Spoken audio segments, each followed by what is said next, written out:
ang ako ag yung discipline is naagi ko sa discipline of apologetics. Na ako diha. Ug mao ginapiminti ako ginaresel. Ug mao diha kung kaugta sa kumisi sa una kay usahay mo tulog ko tag alas 3, alas 4, alas 5 na nakadlawon. Because I always engage to defend the faith of Christianity.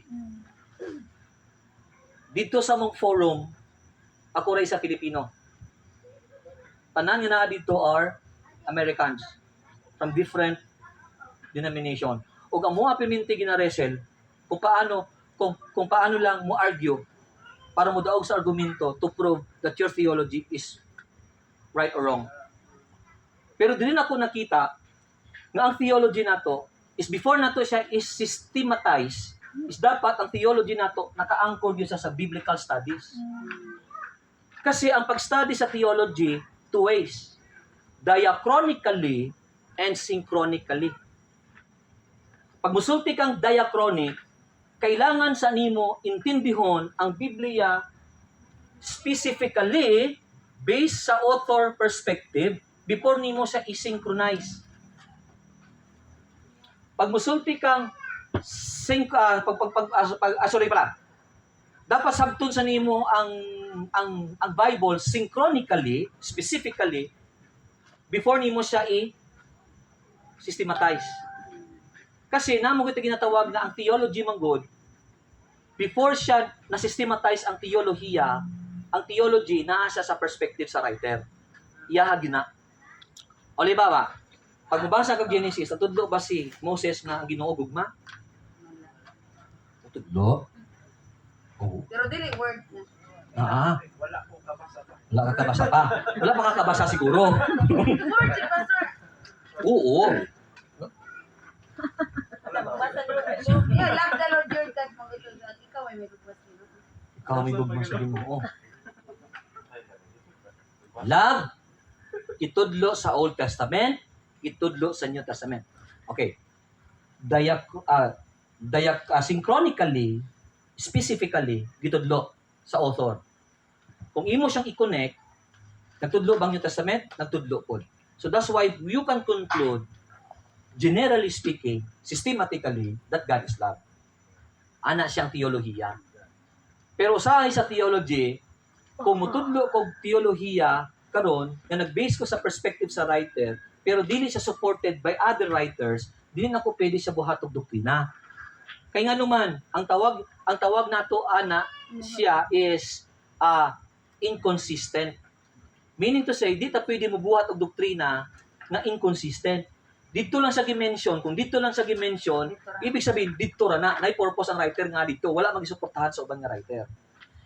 So diri sa igsoon, the same, that's why giuna namo ni siya. So para masabtan nimo gyud ang dagan sa flow sang redemption is dapat masabtan nimo ang Old Testament narrative. Kay diha manggod ang history. That's why ang Old Testament narrative is a story of redemption. So, ug sultino ganiha, ang first na characteristic niya is naay narrator. Second, naa siya what? Naa siya gitawag nato nga eksena. Kani. Ang inyuhang story is eksena. Mo ti sulti nyo ganiha, pastor, taas man gud na. That's why atong buhaton mao ni. Kung mo study ka of Old Testament, kailangan nimo identify ang plot. Unsang plot? Asa nagsugod? Gitna, middle, and ending. Okay? So, kung ang epistle, before ka mo study sa epistle sa paragraph, basahon nimo ang epistle tanan sa narrative design. Ang imong buhaton, pangita ang plot, asa nagsugod, asa naman basahasa. Before ka mo adto sa eksena. Pero sa pag-study mo, dili siya buo nga plot. Kaya di mo mahumana. Ang pag-study nimo per scene. Kanta mo ang idea.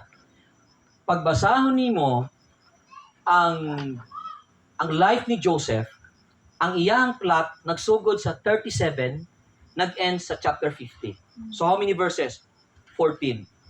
Sa 14 verses ana siya, kung bahino nimong eksena, there are 18 scenes. Siyang story. Ang 37 na duwa ka eksena. Ang 38 dili na siya appeal kay Tamar to, kay Judah. Ang baka sa 39, tunaan na siya sa Egypt. Unsang first scene? Joseph dream. Asa nagsugod? Chapter 37, verse 1 down to 11. Verse 12 down, plot sa iyang plot na patyon siya. Nasingit ang 38, story ni Judah and Tamar. 39, motong pag-abot nila sa Egypt, tung gibaligya na siya dito. So, ibig sabihin, kung imong tanawon ang eksena, ang atuang pag-interpret, ang pag-study na to per scene. Okay? Kay ugma, mo na akong buhaton ugma. Kaya ang atuang workshop is nasa Book of Ruth. So, ako siyang i-explain sa inyo paano mo interpret sa story. Dili sa kumuhatag og workshop sa inyo, ugma na kumuhatag og workshop after na ako na siya explain. Kay ang Ruth manggod sa 4 chapters is naa siya unom kay eksena. Sa iyang plot. Okay. Depende sa translation. Nay translation nga gibahin nila ang eksena sa story sa Book of Ruth 5. Kaya chapter 4 isa lang ka story. Pero kung ang imuhang ESV, ang imuhang Bible, English Standard Version, nabahin sa unom.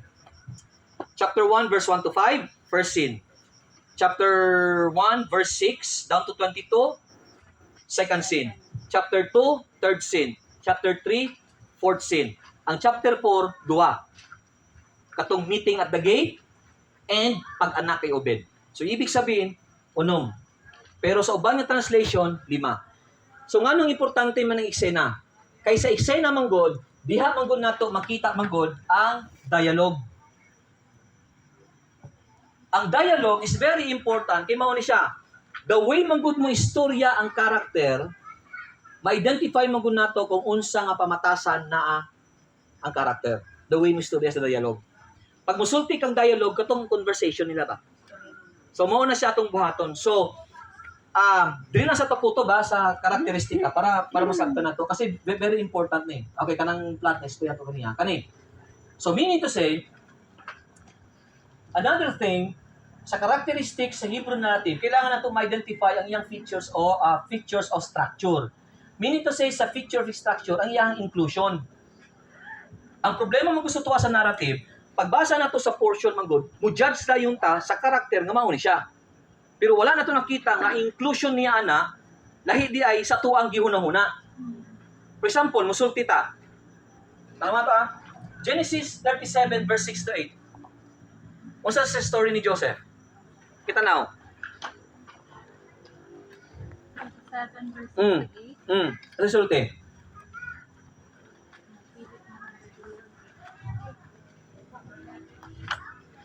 Mingon siya kanila. Nagdamgo ako. Sa akong damgo, dito kita sa uma, o namugpos sa mga trigo. Unya, mitindog ang akong binugpos, ug galungan kini sa inyong mga binugpos, ug yukbo sila sa akong binugpos. Unya, mingon ang iyong mga isuon kaniya.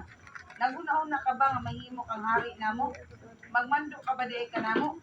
Usa misamot ang ilang pagdumot kaniya tungod sa iyang damgo ug sugilong niya kanina. Okay, so to make the story short, kani siya nga story mo to siya nag-dream siya, gisulti niya siyang isuon, o ang resulta sa insulti, cause and effect, sa yung tabo, nasuko siya, naragot kaniya. Because ang tanaw sa iyang mga isuon, isuon sa si David, ano sa si Joseph? Bugiro. Murag ang bugiro. So that's why sa tuwa, kung first glance sa narrative, murag musulti ta nga hambugiro siya. Tama? Okay, basahan ang inclusion. 50:18. Genesis, chapter 50, verse 18.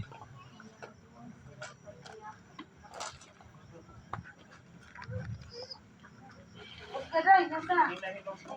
Sige, pakikusog. Sige. Sige lang ka. Unya, midool sila kaniya o niya pa sa iyang atubangan. Unya kami sa imong atubangan, inyong na imong mga obispo. Okay, tanawa ha. So, ibig sabihin, katong gisulti ni Joseph dito, is dili to siya musulti ta nga hambog to siya or whatsoever.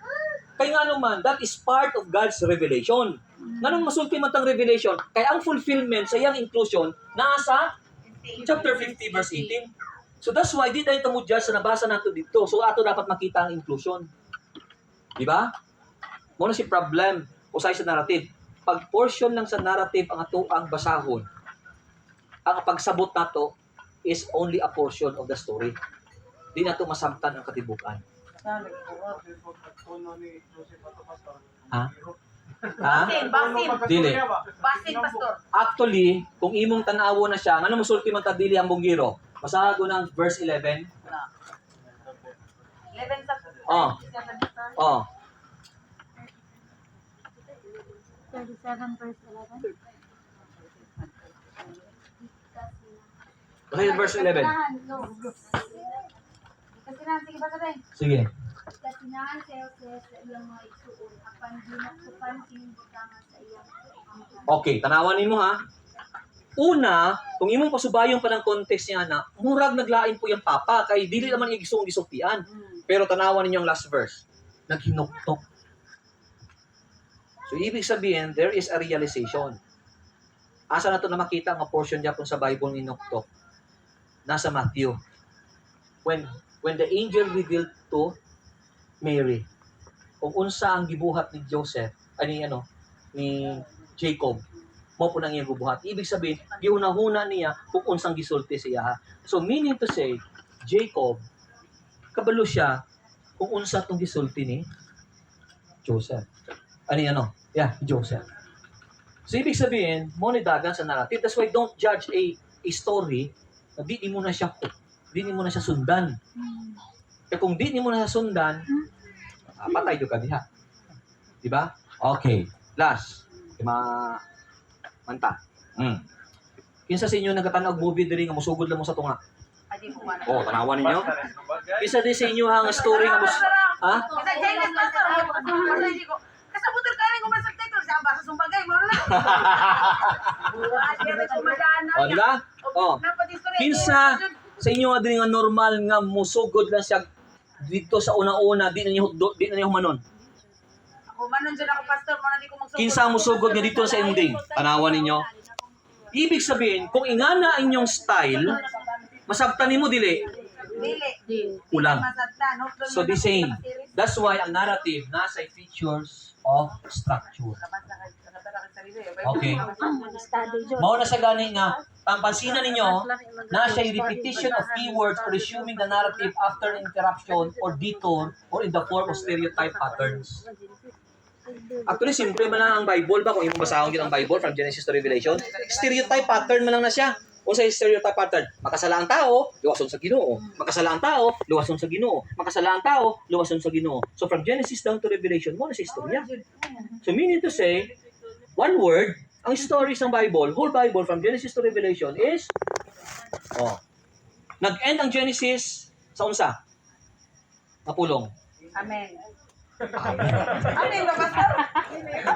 Ayaw po ng amen po. Amen naman yung word, ibasa ka ng verse po.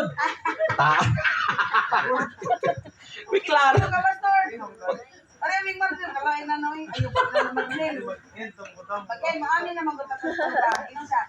Mag-awa lagi, amin ko na gano'n. Mag-uban sa... Sa Revelation to amen. Revelation kita ni pastor. Hindi. Sa Genesis ba? Genesis ba? Asa na human? Ha? Ito, hindi ko Revelation. Salungon. Basta, ayaw lagi Bisaya lagi. English na ninyo. Bigay. Ang Bisaya. Huwag layo ng Bisaya ba? Sa mga bata.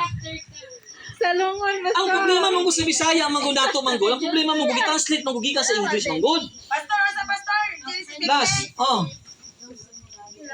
So Joseph died at the age of 110, and after they embalmed him, he was placed in a coffin in Egypt.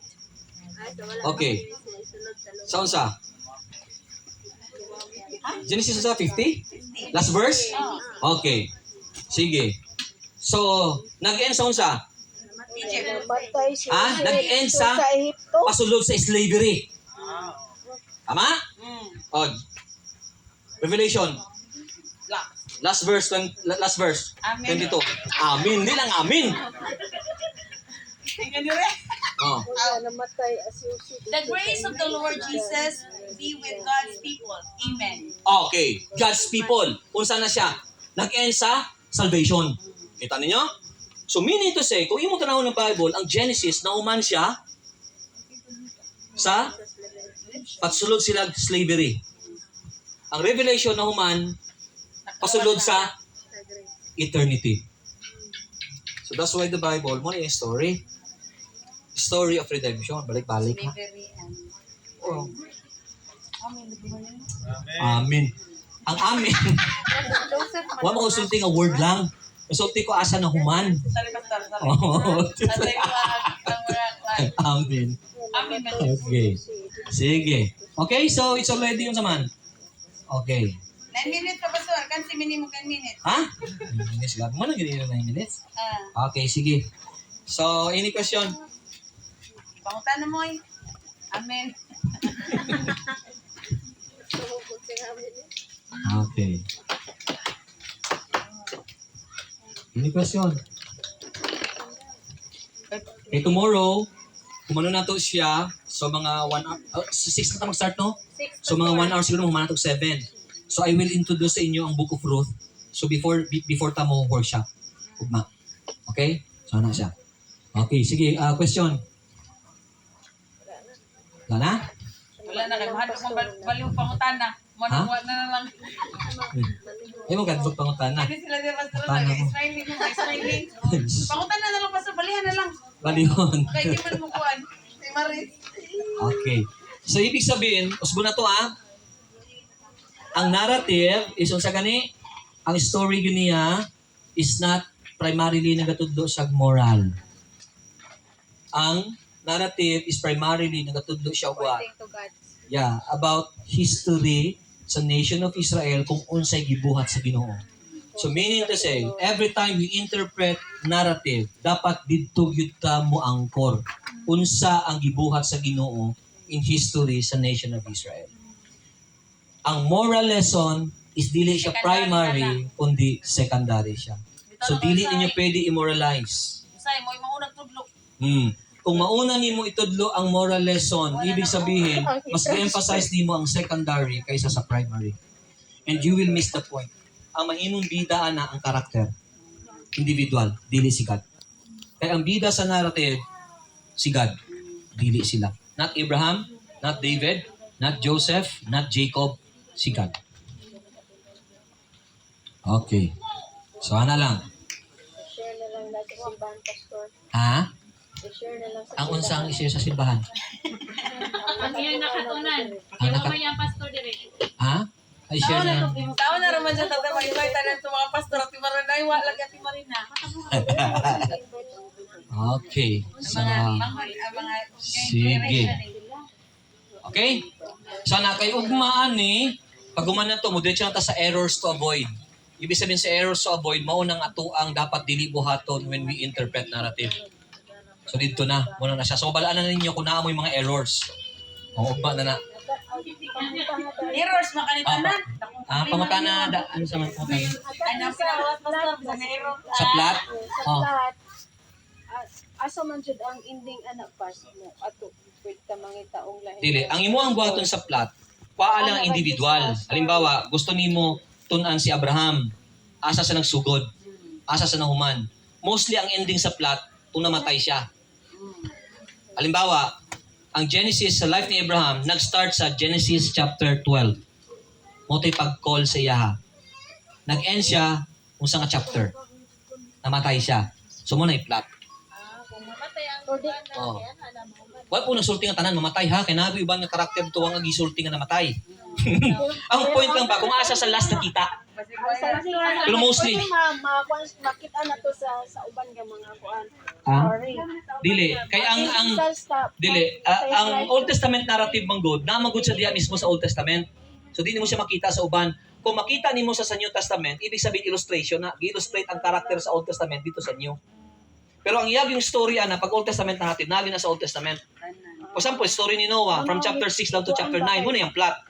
Muna ang kuan pas nangutan ako kay ang kuan sa plot ba ug asa jud ending nato makitaan ang kuan. Ang Yang story ba. okay na siya. So, ay nga lang, simple lang ha. Pangita asa siya first nga nakita. Moto mo ang sinuganan. Asa sa last. Okay, example, story ni Enoch. Di ba? Story ni Elijah. Asa sa nag-start, asa siya nag-end. Nag-end siya katong gikuha siya. So, multi-plot. So, unsa na siya nga ang tunang sa nga chapter. So, mao na siya. So, that's why pag makita nimo na, ayo sa kag study na yon. Pasasa. Ana siya. So, dapat pa, sir, kung mo gamit og narratives, dili siya per scene. Dili. So, ang umapat din yung paggamit. Kintahay, mo gamit with narrative. Ah. So, per eksena, dili mi pwede mo gamit og per eksena. Okay, dili. Siya, tibok, yun siya. For Dili. example, David. Di, mauna. Pag mutudlo ka per scene, pag mo-study ka, plot. Diyan na. Kay dili nimo na sa I will tell you. Bisag unsa nimo ka maayo, di gyud nimo kaya humanon. So that's why imong buhaton, kaniya kung ikaw naga-study, ang first nimo nga buhaton, pangitaas ang plot, basaha. Halimbawa, Job ang imuha. So good ka sa chapter 1 hangtod chapter 42. Basahan na tanan. Pag humani mo basa, bahino nimo siya sa eksena. Kay ang imuhang pagtudlo per scene. That's why kung ako mo preach, kung ako mo tudlo sa narrative is series. Per eksena. So ana na siya. Per eksena or by anong By plot. dili by plot, by eksena. Ang plot is kabuuhan ng istorya. Mo na plot. Halimbawa, ang plot ni Job gikan sa chapter 1 to 42. Plot na kung gusto nimo istorya na siya, ang hutdon nimo ng chapter 1 to chapter 42, adi patay ka diya. Kasi ang definition sang plot is na siya beginning, middle, and end. Mo na plot. Karon, ang imuhang pag-study ana per eksena ka, kay imong pagtudlo per eksena. Di nimo na kaya humanon. Mao jud di ko na kaya masabtan sa atong tudloan oy. Of course, ana siya. Oo. Pero lang naman jud machiba. So at least